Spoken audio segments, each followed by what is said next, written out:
warahmatullahi wabarakatuh. Terlebih dahulu saya ucapkan banyak-banyak terima kasihlah.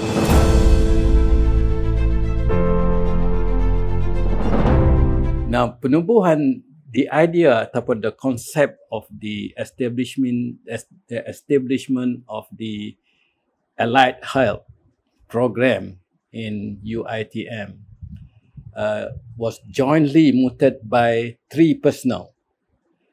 One was the then Director of Training, Ministry of Health. That's Datuk Ghani. And the other one was, many do not know this, was Puan Satya, the former head of KPJ. Now dia Datuk Paduka and Datuk Paduka Satya. All three of us were directly involved because at that time, the Allied Health was fully under the Ministry of Health. So it all started when the Director of Training, Ministry of Health, Datuk Ghani, came and saw me, the UITM, and requested me to take some of the ministry punya scholars to ITM. And then I got an opportunity. Datuk Daddy sent me to New Zealand. See how the Allied Health program has been conducted and how do they do it. And that's where I learned we don't need a hospital. We do all the training either at the clinic ataupun di private hospital.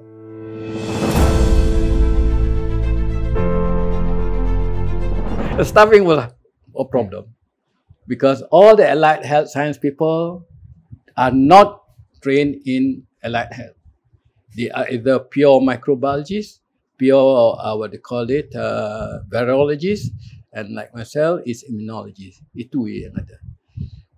Lepas tu, the issue pula, where are we going to earn money? But we were very fortunate, the sponsoring agency, that is Ministry of Education, Ministry of Health, and Ministry of Finance were very supportive.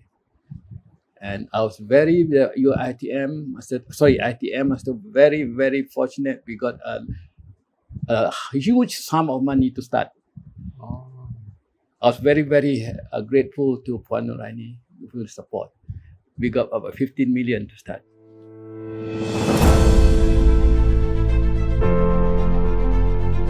When was the last time I went to the clinic? 2 years ago. ITM did my angiogram.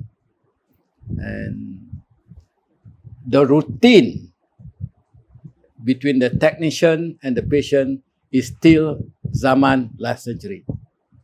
Buka baju, angkat leher, tungkuk, tarik tangan belakang, and then tarik nafas, lepas nafas, pakai baju, tunggu di luar.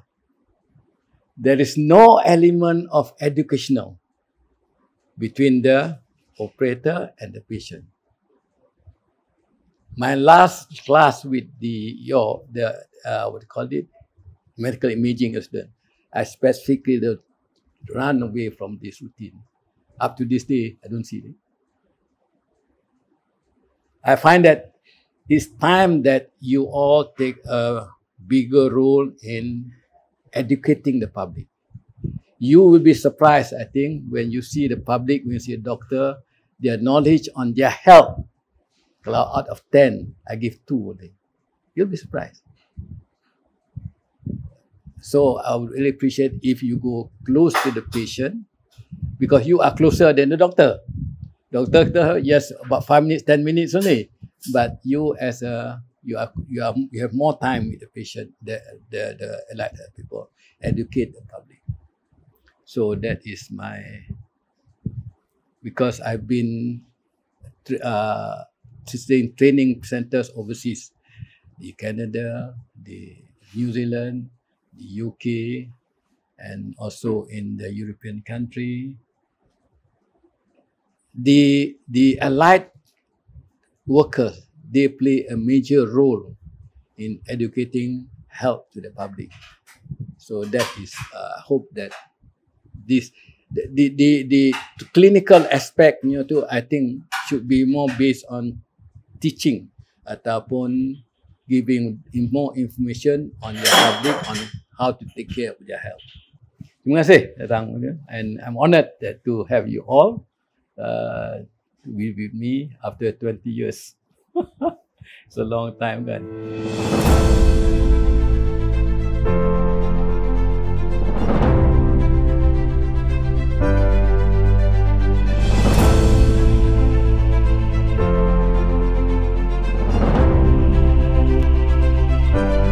Bismillahirrahmanirrahim. Assalamualaikum warahmatullahi wabarakatuh.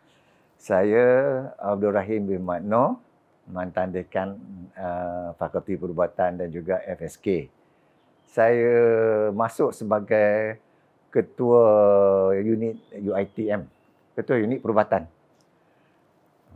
Ketua unit perubatan dalam 2-3 tahun kita dinaik taraf sebagai pengarah pusat kesihatan.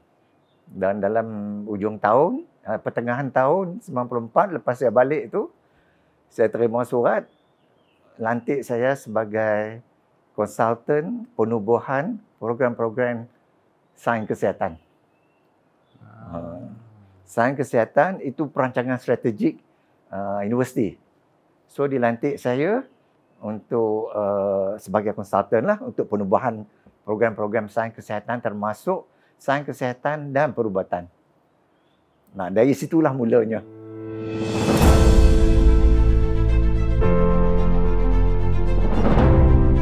Dalam tahun 2002, Disember, saya dilantik sebagai dekan Fakulti Perubatan. Dan kita tawarkan program tersebut in June 2002. After 2 years, program-program sains kesihatan yang di bawah FSK dipindahkan kepada Fakulti Perubatan. So daripada FSG. Daripada FSG Pindah ke perubatan. Pindah ke Fakulti Perubatan. Kan? Dia tak ada FSK lagi. Dan bila program-program sains kesihatan ini dipindahkan di bawah Fakulti Perubatan selama 2 tahun, 2004 baru kita dapat tubuhkan Fakulti Sains Kesihatan. Berasingan. Berasingan. Dulu dia Fakulti Perubatan. Ya. Dalam semasa di bawah Fakulti Perubatan tu, banyak rungutan daripada staf. Kenapa nama kita tak disebut Sains Kesihatan? Jadi, saya dah jumpa dengan Vice Chancellor secara lisan, minta jasa baik. Vice Chancellor, mungkin kita boleh tukar nama Fakulti Perubatan kepada Fakulti Perubatan dan Sains Kesihatan. Itu yang kita ada, Fakulti Perubatan dan Sains. Asalnya Fakulti Perubatan. So, Fakulti Sains Perubatan dan Sains Kesihatan, dan dalam tahun 2004 baru ditubuhkan Fakulti Sains Kesihatan. Saya dilantik sebagai dekan Fakulti Sains Kesihatan dan saya lepaskan jawatan dekan Fakulti Perubatan dan diambil alih oleh Datuk Khalid.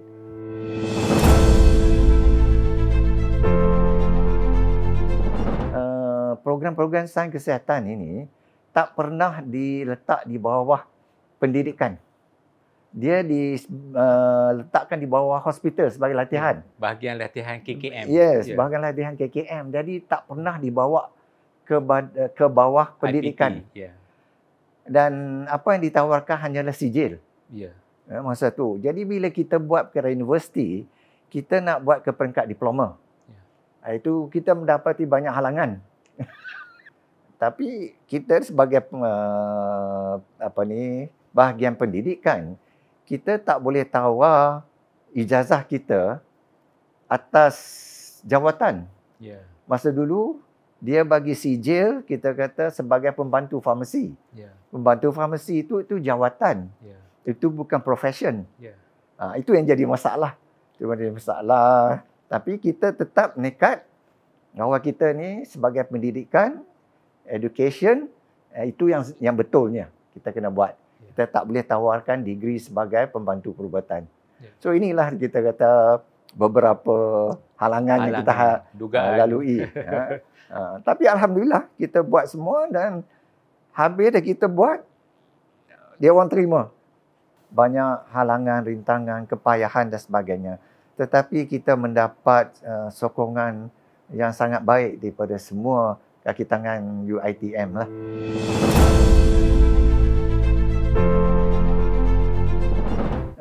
Saya berharap lah Fakulti Sains Kesihatan ni akan lebih maju. Kita ni boleh dikatakan Fakulti Sains Kesihatan ni adalah fakulti yang muda. Sungguh pun kita fakulti yang muda dalam UiTM, kita lebih, kita kata progress, very progressive. Compared to all the others. And we are one of the biggest faculty. Kita akan lebih maju. Especially in terms of research work. Staff mesti involved in research. Sekarang ni, sungguh pun bila kita ada banyak program PhD and masters, then we can embark a lot on research. And research is very important in terms of advancement in the program itself. Dan saya haraplah kaki tangan kita kata memberi khidmat yang ikhlas, tulus dan ikhlas, dan bekerja dengan gigih untuk memajukan fakulti. Itulah harapan saya. Tapi saya ingin juga mengucapkan terima kasih kepada semua kaki tangan FSK yang telah membawa FSK sejauh ini.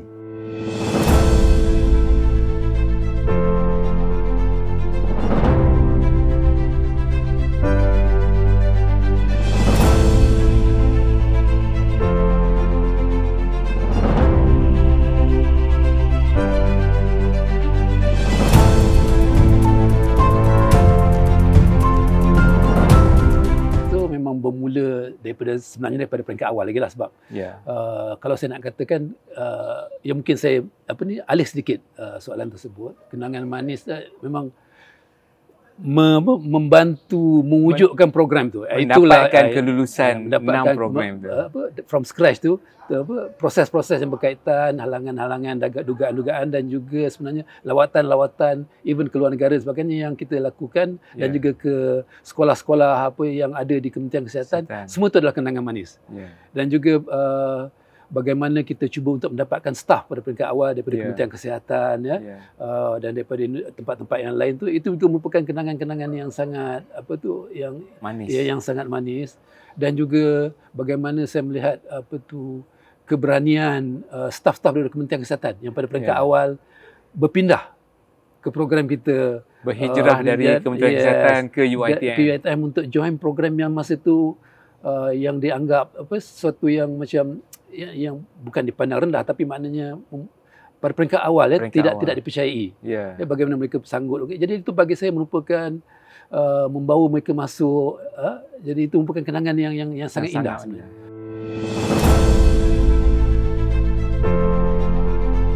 Sebenarnya banyak, tapi antara yang saya boleh yang terlintas di kepala saya pada masa ini ialah bagaimana melihat ke hadapan, saya dapat merasakan bahawa kita akan menjadi lebih sukar dari segi keuangan. Dan saya sudah nampak trend pada masa itu ialah kemungkinan kita terpaksa menjana lebih banyak pendapatan untuk operasi kita sendiri berbanding berharapkan 100% daripada kerajaan, daripada bajet yang datang tiap-tiap tahun. Jadi kita memulakan dan perlahan-lahan membudayakan penjanaan pendapatan. Jadi dari situ kita mula membuka perkhidmatan bagi program-program kita, seperti rehab, optometri. Sebenarnya optometri dah bermula terlebih awal sebab the nature of the service dia sebegitu. Jadi bermula lebih awal sebenarnya daripada Jalan Osman lagi. Jadi itulah antara cabaran nak meyakinkan staff yang kita terpaksa mengambil laluan ini. Sebab walaupun pada masa itu kita rasakan bajet masih lagi, alhamdulillah, masih lagi lancar, tapi saya sudah mula nampak ke hadapan kita akan berhadapan dengan isu penjanaan pendapatan.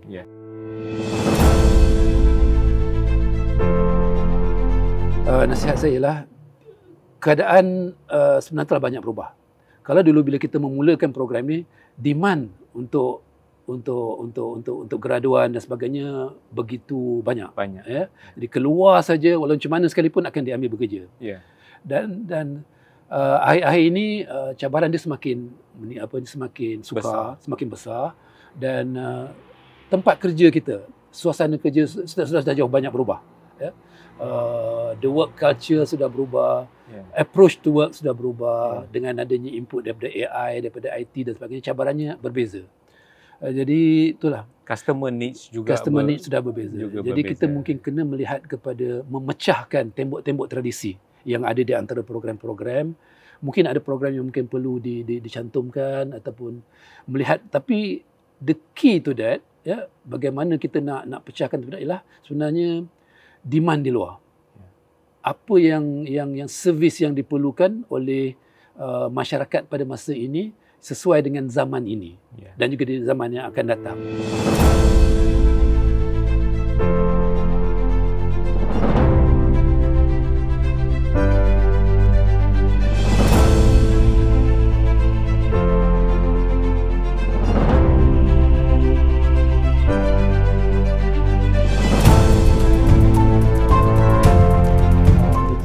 Syarifah, ya, kerana sudi memberi saya peluang dan kesempatan untuk merekodkan sedikit kata-kata lah untuk tatapan Fakulti Sains Kesihatan, dan saya juga mengambil kesempatan ini untuk mengucapkan tahniah dan ke atas sambutan 20 tahun Fakulti Sains Kesihatan.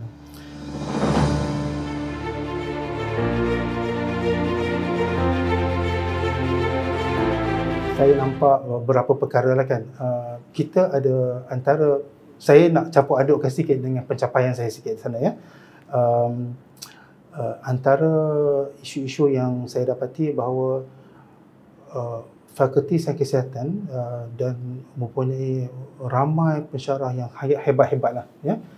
Saya salute lah, bukan hanya pensyarah, termasuk juga staf-staf sokongan, clinical preceptor, ya.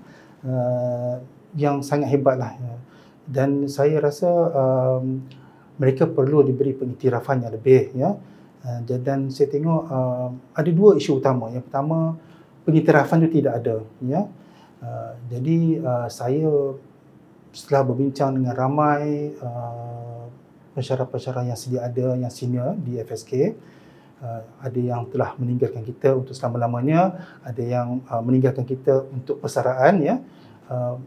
Orang-orang ini sangat saya ucapkan terima kasih kepada mereka semua kerana banyak memberi bantuan dan bimbingan kepada saya lah, ya.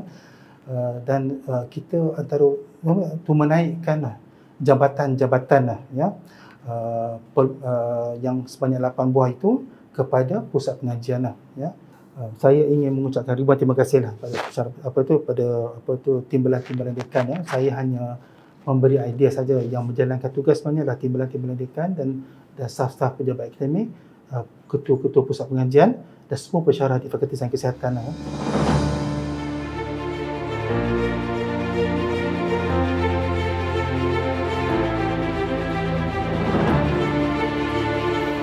Antara perkara yang tak tertulis, ya, tetapi saya sangat banggakan pada ketika itulah tata kelola pengurusan kewangan sebenarnya. Pada ketika zaman saya ingat bahawa kita ada menggunakan beberapa perisian pusat pengajian, melihat bagaimana penggunaan kewangan itu telah diberikan, ya. Dan antara pencapaian pengalaman saya kita telah dikurniakan Best Education Institute in Healthcare by Golden Globe Tigers Award 2019. Award ini diberikan, award ini adalah award international yang diberikan di peringkat antarabangsa, ya, 2017-2018 macam tu, ya. Dan kita adalah fakulti yang pertama dapat nombor 1 pada ketika itu sebenarnya, ya.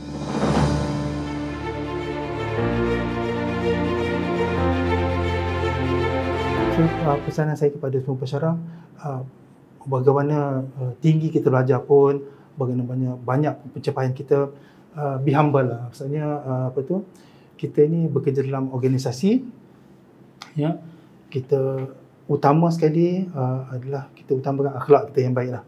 Bukan hanya pada pensyarah saya katakan, terutama sekali pada pelajar-pelajar. Pelajar-pelajar perubatan pun saya ajar mereka benda yang sama. Walaupun macam mana pandai you sekalipun, berapa puluh A you ada sekalipun, Tetapi sekiranya you ada skill, ada ilmu, tapi sekiranya you tak ada akhlak, tak ada budi bahasa, tak ada sopan santun, tak ada makna semua itu. Kita perlu ada akhlak. Jadi itulah saya punya pesanan, saya sedikit saya selitkan. Terima kasih.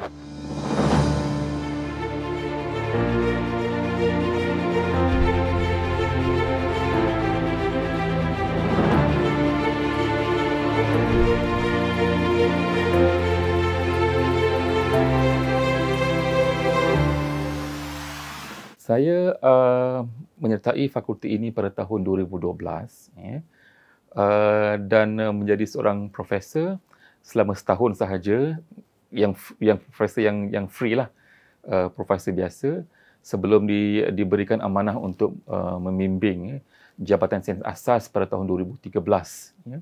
Seterusnya, selepas diberikan amanah untuk membimbing ataupun mengetuai Jabatan Sains Asas sebagai ketua jabatan selama setahun setengah, saya terus diberikan amanah untuk meneruskan perkhidmatan pentadbiran di peringkat Timbalan Dekan dalam bidang PJI lah, selama 1 penggal 2 tahun. Selepas menjadi TD PJI pula, saya diminta untuk tukar portfolio menjadi Timbalan Dekan Akademik selama 1 penggal juga, dan seterusnya diberikan amanah untuk lead fakulti ini sebagai dekan. Dan sehingga hari ini inilah merupakan penggal yang ketiga saya sebagai dekan fakulti, iaitu tahun yang kelima. Cabaran yang saya rasai di peringkat awal berada pada kerusi sebagai dekan fakulti ini ialah apabila ingin memacu bahtera Fakulti Sains Kesihatan ini mengikut hala tuju yang telah pun ditentukan oleh universiti, iaitu kita ke arah kecemerlangan akademik dan juga pembangunan penyelidikan dan juga penerbitan. Di mana pada ketika itu saya boleh rasakan bahawa kita masih lagi dalam peringkat mungkin bertatih ataupun at infancy dengan mengambil kira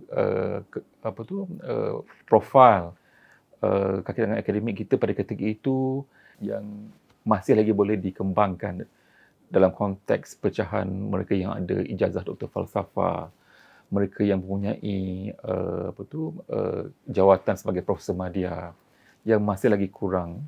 Jadi itulah merupakan saya rasa cabaran utama untuk establish portfolio kaki tangan akademik fakulti ini ke arah yang lebih baik, supaya itu akan menjurus kita kepada hasrat universiti untuk mencapai pencapaian penerbitan dan juga penyelidikan yang sepatutnya. Yang lebih tinggi, ya.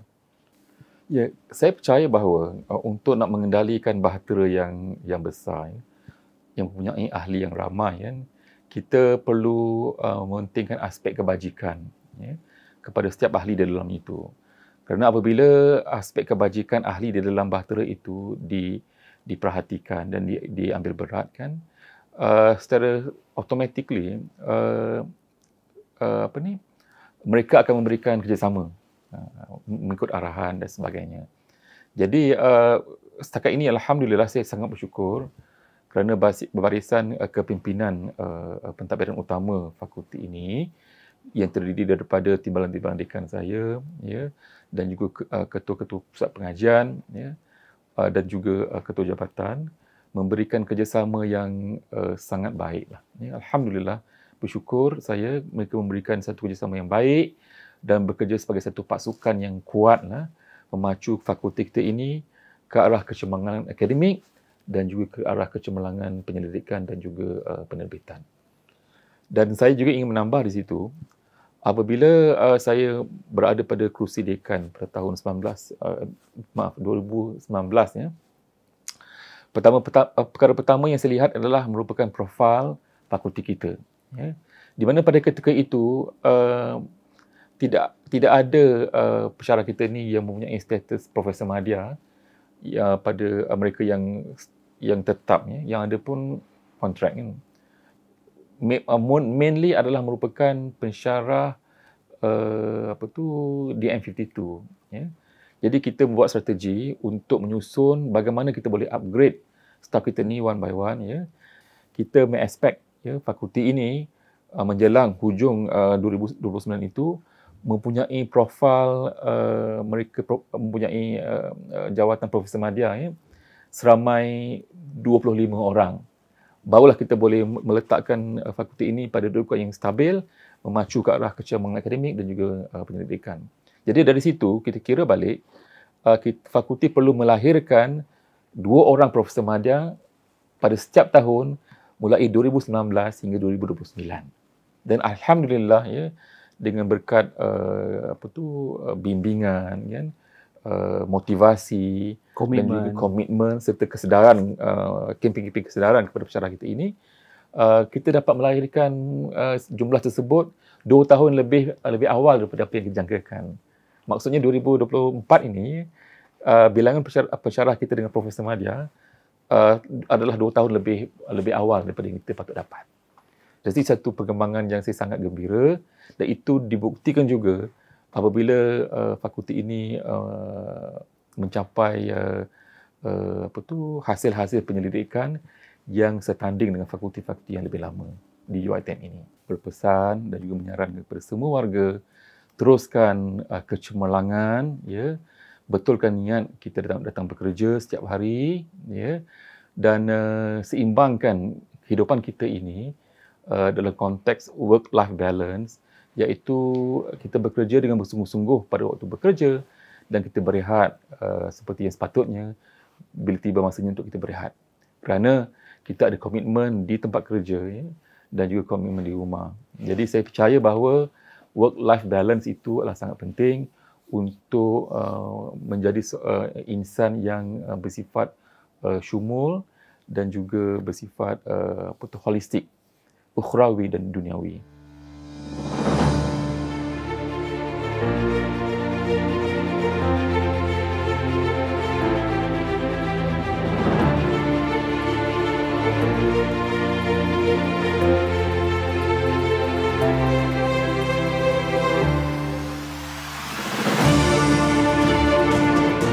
Selamat ulang tahun Fakulti Sains Kesihatan Universiti Teknologi Mara, 20 tahun, 2 dekad gemilang bersama.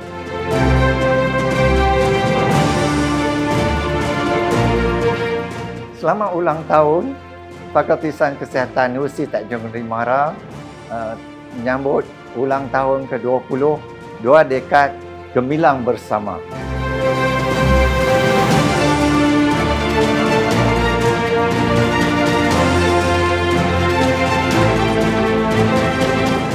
Selamat ulang tahun Fakulti Sains Kesihatan Universiti Teknologi Mara, 2 dekad gemilang bersama.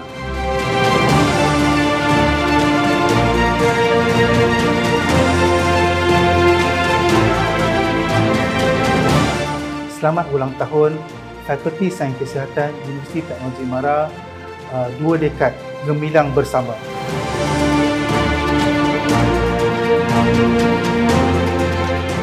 Selamat ulang tahun Fakulti Sains Kesihatan Universiti Teknologi Mara, 20 tahun, 2 dekad gemilang bersama.